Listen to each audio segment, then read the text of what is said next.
নমস্কার বন্ধুরা, সম্পাস কুকিং আপনাদের স্বাগত। আজকে আমি রান্না করব সর্ষে পটল। সর্ষে পটল করার জন্য এখানে আমি একটু বড় বড় সাইজের পটলগুলোকে ছাড়িয়ে ধুয়ে পরিষ্কার করে নিয়ে নিয়েছি। চলুন দেখে নেওয়া যাক আমি কিভাবে রান্নাটা করি।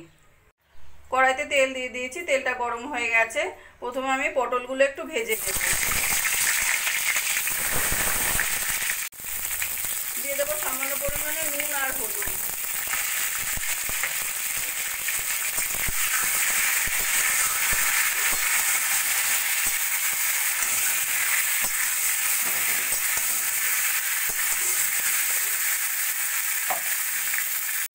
পটল ভাজা হতে হতে মিক্সিতে আমি একটা পেস্ট রেডি করে নেব। সেজন্য নিয়ে নেব সাদা সর্ষে, 4টে শুকনো লঙ্কা আর একটা বড় সাইজের টমেটো।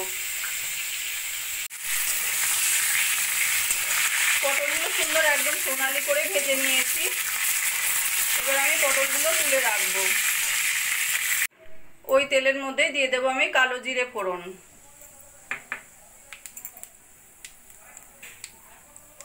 আর দিয়ে দেবো একটা মিডিয়াম সাইজের পেঁয়াজ কুচিয়ে নেওয়া। এবার পেঁয়াজটা একটু ভাজা ভাজা করে নেব।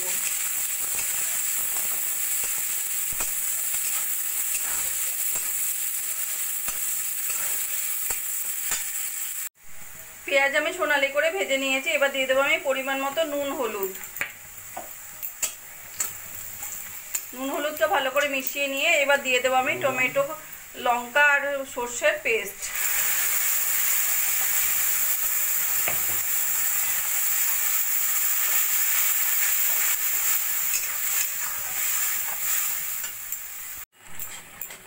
পেস্টটা দিয়ে আরও 2-3 মিনিট মতো রান্না করে নিয়ে তারপরে দিয়ে দেবো আমি ভেজে রাখা পটলগুলো। মশলা একটু কাঁচা ভাবটা চলে গেলেই দিয়ে দেবো আমি ভেজে রাখা পটল। এবার পটলটা ভালো করে মশলার সঙ্গে মিশিয়ে নেব।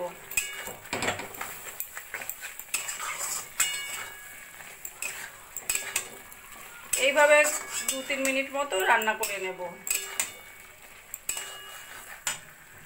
পটল দিয়ে 2-3 মিনিট মতো রান্না করে নিয়েছি। এবার দিয়ে দেবো মিক্সির বাটিটা ধুয়ে অল্প করে জল।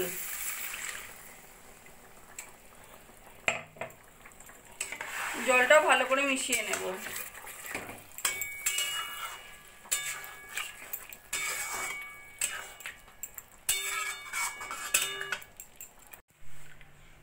বন্ধুরা, আমার রান্নাটা যদি ভালো লাগে প্লিজ লাইক করবেন আর কমেন্ট করে জানাবেন কেমন লাগলো। আর আমার চ্যানেলে যদি নতুন হয়ে থাকেন সাবস্ক্রাইব করবেন প্লিজ।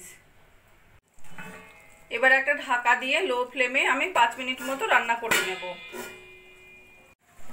5 মিনিট মতো ঢাকা দিয়ে রান্না করে নিয়েছি। এবার আমি ঢাকাটা তুলে দেখে নেব।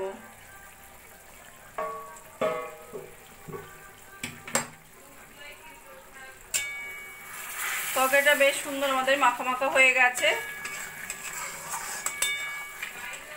আর পটলগুলো দেখে নেব সুন্দর সিদ্ধ হয়ে গেছে। পটল এমনি ভাজাতেই অর্ধেকের বেশি সিদ্ধ হয়ে গেছে। আর দিয়ে দেবো অল্প করে সামান্য চিনি, আর দিয়ে দেবো 4টে চেরা কাঁচা লঙ্কা। ভালো করে মিশিয়ে নিয়ে এবার আমি গ্যাসটা বন্ধ করে দেব।